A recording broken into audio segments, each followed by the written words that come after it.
So Mr. Sears, you're not yet on my list. So I'm going to need your P number real quick. So this is in the matter of the people of the state of Michigan versus Shane Leroy Raymer. Leroy or Leroy?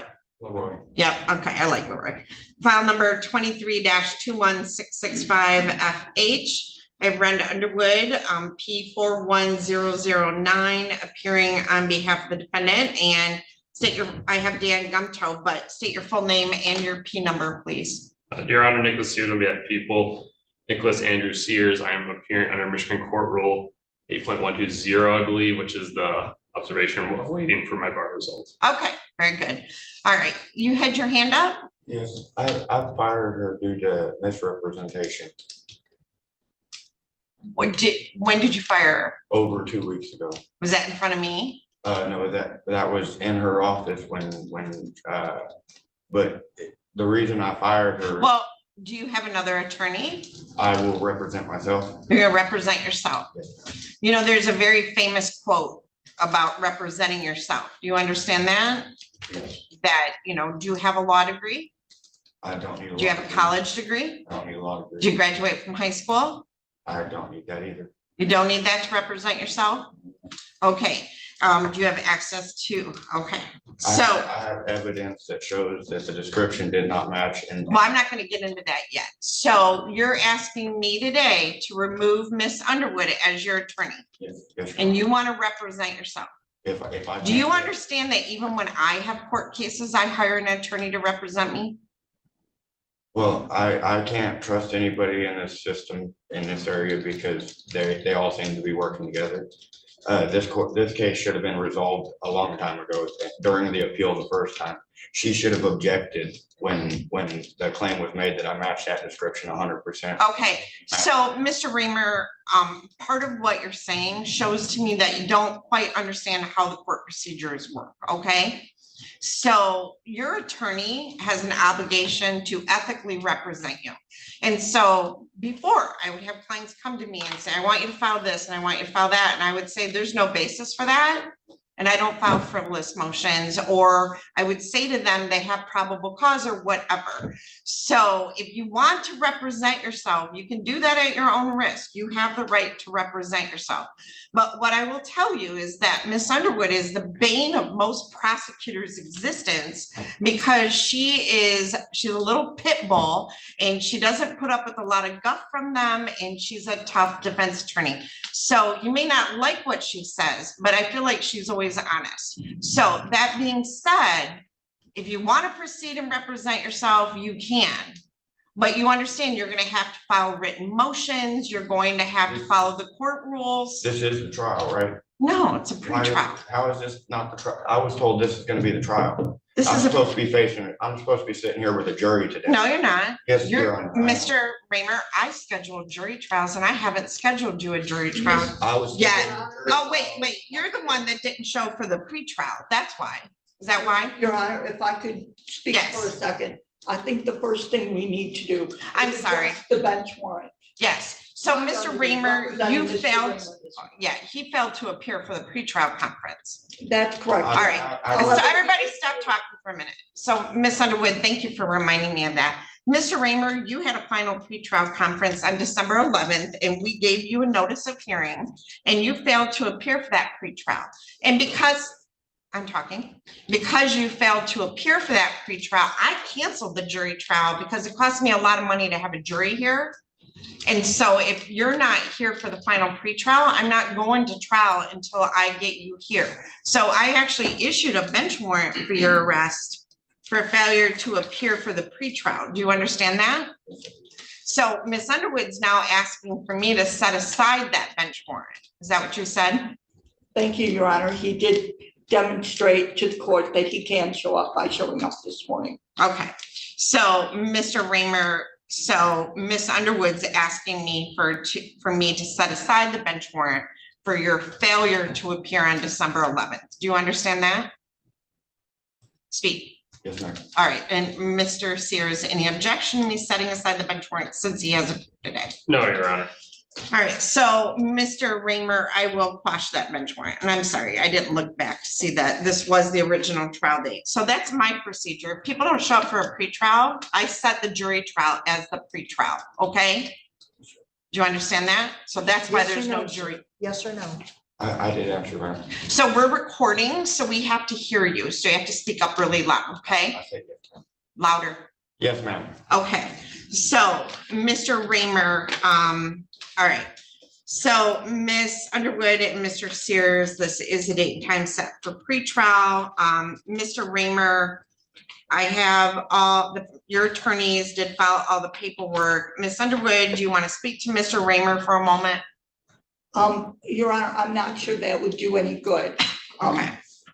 So If Mr. Mr. Raymer would like to speak to me, I am more than happy to speak to Mr. Raymer at this point. So I'm gonna quash the bench warrant. Mr. Raymer, if you want to sit down and talk with Ms. Underwood and see if you can meet a common ground, I would highly recommend that. You know, if you want to take 5 minutes or 10 minutes and talk to her, you can do that. She's not been representing me appropriately. All right, so do you understand you don't get another public defender? Well, I fired her and I talked to this man. Are you Mr. Glacier? No, that's Mr. Glazer. Who was it that was in the office with us? That was That me. is Mr. Malero.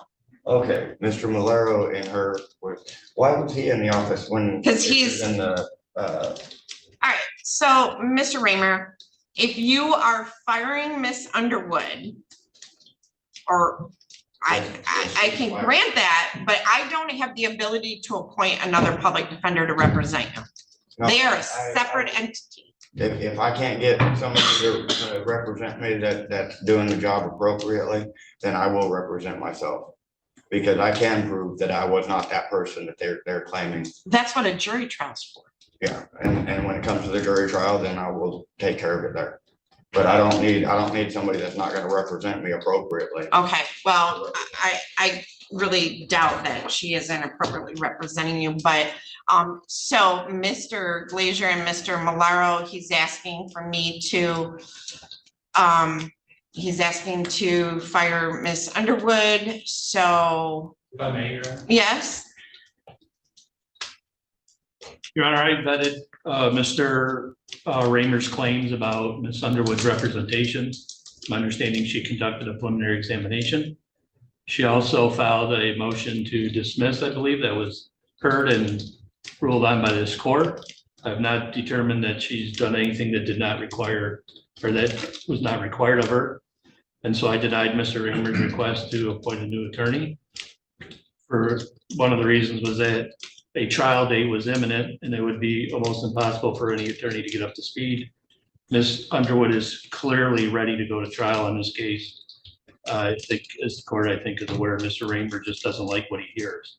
So that is the reason I denied his request to have another attorney appointed in this manner, because Ms. Underwood's doing everything she can do on his behalf. so Mr. Raymer, I guess I would ask, she held a preliminary exam, which is what you do to dispute the charges, and the judge ruled, whoever heard this, that there was probable cause and bound you over, right? Yes, Yes, Your Honor. and then she filed a motion to dismiss, is that correct?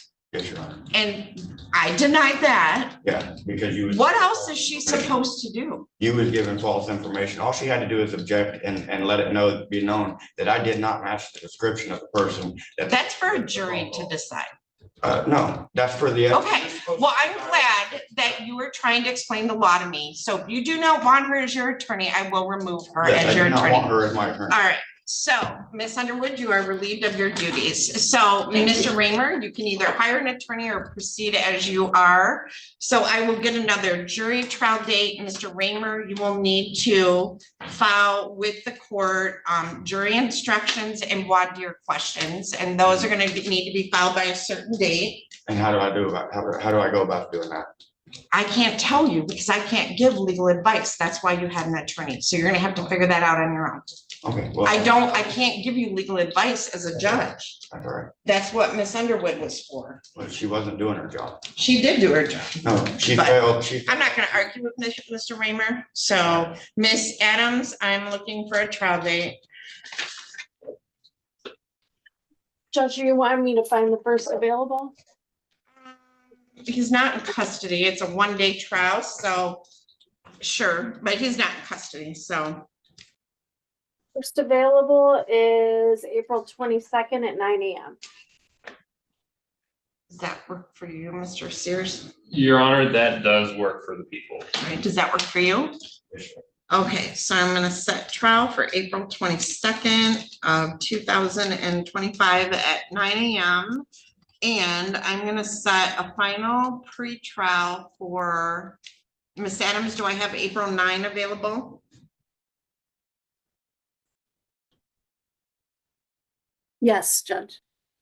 So a final pre-trial for April 9 at 8:30 AM. So was there a plea offer made in this file, Mr. Sears? Your Honor, yes, there was. Would you like me to place what the offer was? I always do, yes. I keep that in my file. Thank you. Your Honor, You're not on this file anymore. Thank you. Just 1 second while my computer, it is slow, Your Honor. It looks like the final plea offer provided from my office was 2 counts of an attempted RMO. All right, so Mr. Raymer, do you understand the plea offer was to plead to 2 misdemeanors?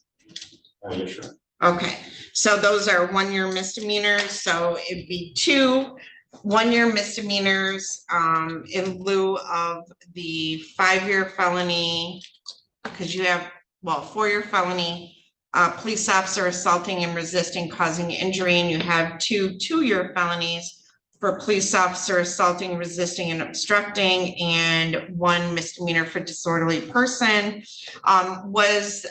Are there any body cams? Were those provided to Mr. Raymer? Yes, I believe a discovery was sent to obviously the public defenders. Okay. If you would, obviously you would need any additional body cams or discovery, we would ask that Mr. Raymer come to the prosecutor's office and receive any discovery that he would want in person. Call ahead and they can get it. Okay. So I'm gonna set the final motion deadline for 4/9 of 25. And then motion in limine for the same day as well. Jury instructions and voir dire questions will be due by April 2nd of 25. And so those must be filed with, you must provide a copy to the prosecutor's office of your voir dire questions and jury instructions, and a copy to the court on the 3rd floor of the clerk's office. And that can be wrote out on a blank piece of paper? No, they must be provided in full and filled out. Okay, where would I go to get those forms? There, you can do research on the computer. All I right, mean, that's fine. this is why, Mr. Raymer, when you're dealing with a felony and you're facing trial, Yeah. it's important to have an attorney. And it Yes, doesn't one sound, that's doing their job, yes, I understand that. well, you haven't presented anything to me that says she hasn't done what she's supposed to do so far. So, Mr. Raymer, you know, there's no legal services available for indigent defendants other than the public defender's office. And, you know, you could hire an attorney, but these things are required. If you don't file them, then you don't get to add them the day of trial. Do you understand that? What is that, the evidence? I don't get to add any evidence during the day of trial? Well, you must submit it as exhibits and witness lists. Have you got to exchange those with the? All the body cam would be considered already submitted, correct? So you have to provide witness lists and a list of exhibits to the prosecutor's office, to my office, and then you must provide copies of that to them. And where do I find your office at? 3rd floor clerk's office. Okay. Okay, but then you have to provide a copy to the prosecutor too. Yeah, Okay. I'll probably head over there for you. But by law, Mr. Raymer, I can't give legal advice because I'm a judge. Yes, sure. Okay. So Ms. Adams, could I please get a copy of this from Mr. Raymer? And I'm gonna put little asterisks. Do you want Mr. Raymer's file? Are you sure you do not want to proceed with counsel? I would prefer to have counsel, but I don't want her representing me. Okay, well, that's your choice, but your other option is to hire someone. Thank you. All right, have In this intense Michigan courtroom hearing, defendant Shane Leroy Raymer insists on firing his public defender, attorney Renda Underwood, accusing her of misrepresentation and claiming he can't trust anyone in the system. Despite the judge's repeated warnings about the risks of self-representation, Raymer declares he'll defend himself, even admitting he has no legal training or degree. The judge explains that Underwood is a respected and tough defense attorney, known for standing up to prosecutors, but Raymer remains convinced she failed him. When reminded that he missed his previous pretrial, causing a costly jury cancellation, the judge recalls the bench warrant and resets his case schedule. The prosecutor and a supervisor confirm Underwood fulfilled all her duties, holding the preliminary hearing, filing motions, and preparing for trial. But Raymer refuses to back down. After confirming his decision, the judge officially removes Underwood and informs Raymer that he must now handle all legal filings, jury instructions, and evidence submissions on his own. Despite multiple chances to reconsider, Raymer insists he'll represent himself at his upcoming April 2025 trial, claiming he can prove his innocence without legal counsel. The exchange highlights a classic sovereign citizen-style confrontation, where defiance and distrust collide with courtroom reality.